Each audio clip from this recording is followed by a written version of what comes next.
I'm Zara Ahmed. I'm Iris Rollman. And I'm Sophie Yang, and we're medical ABCs. Our story that saves lives. Our story begins with the fact that we love to work with kids. We have lots of experience working in after-school programs and summer camps. But we realize the more that these kids are practicing improper hygiene protocols, the more our future generation suffers from an increased risk of jeopardizing their health. And I mean, these kids get sick a lot, and it's no coincidence when they're only washing their hands for 5 seconds. Parents, you know the struggle. Driven by our passion for public health and motivated and dedicated to the kids that we work with, we created our solution, medical ABCs. We started off with some research and take a look at the statistics from Nevada State Education Association. So Nevada is one of the lowest in health, child well-being, and education. But for us, this was more than just some numbers. For us, this meant that the kids that we work with and care for are at risk and in need of better health and hygiene education. With this information in our arsenal, we wanted to get a more specific community needs analysis of our own community. We did this through implementing surveys at the beginning of each of our clinics, asking the pivotal question, does your school regularly teach personal hygiene protocols? We found that an astonishing 70% of our survey participants don't receive adequate hygiene and health education in schools. On top of that, participants who answered never and rarely to the following questions also on average missed more days of school, brushed their teeth less often, and didn't wash their hands for the recommended period of time. You could see the shock on one of our participant Javier's face when he didn't realize that washing his hands for 10 seconds without any soap didn't get all the simulation germs off his hands. So how do we solve this problem? We started by publishing our children's picture book, Medical ABCs, under the mentorship of numerous medical professionals to teach health and hygiene protocols using medical mnemonics to aid with retention. This book has been donated to over 30 schools in Las Vegas and has even featured on its own television show at Mount Sinai Hospital, catering towards pediatric families in need.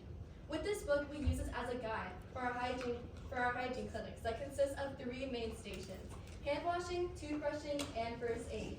These hygiene clinics were hosted for free at the Children's Discovery Museum and at foster care facilities. Finally, we distributed hygiene donations, with over 600 care packages donated to families in need. Here's a look into what one of our clinics look like. We use the book, which the pages you can see on the screen, which has important hygiene and first aid mnemonics on it to guide our lessons. For hand washing, we use mnemonic goals. One experience that really resonated with me was Jose, who you saw on the previous screen. He came in not really knowing how to wash his hands, washing it only for about 10 seconds without using any soap. After our demonstrations and our hands-on experience, he developed a technique for getting all the simulation germs off his hands and even went on to teaching some of the older kids at the recreation center. Next was the toothbrushing station. While we were at a recreation center, one of the kids, Liam, he was very hesitant at first and wasn't sure how to properly brush the model teeth he was doing. So I showed him the demonstration and the pages from our book, and he went off and started practicing on his own. And then the next day when we returned, he was so excited to run up, and he lit up absolutely when he came to the toothbrushing station, and he was so happy to just brush away all day and teach his friends, and he even told me that he was going to teach his little brother. And finally, we have first aid, where we use the medical mnemonic RICE for rest, ice, compression, and elevation. This 9-year-old little boy was so excited to use his medical mnemonic to treat bruises that by the end of this hygiene clinic, he was prescribing and diagnosing his stuffed animal patients for up to 2 weeks of icings and compressions. That's a long time.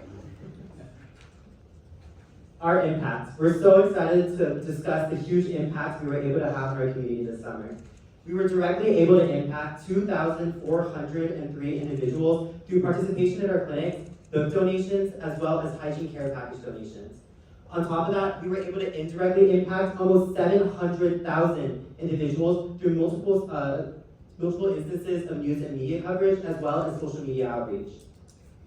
On top of this, 100% of survey participants enjoyed their experience, 96% said they learned something new, and most importantly for long-term impact, 92% of survey participants say that they'll implement new skills at home. So here's a look into our future. We want to continue to expand our curriculum and network with more organizations such as the Discovery Children's Museum.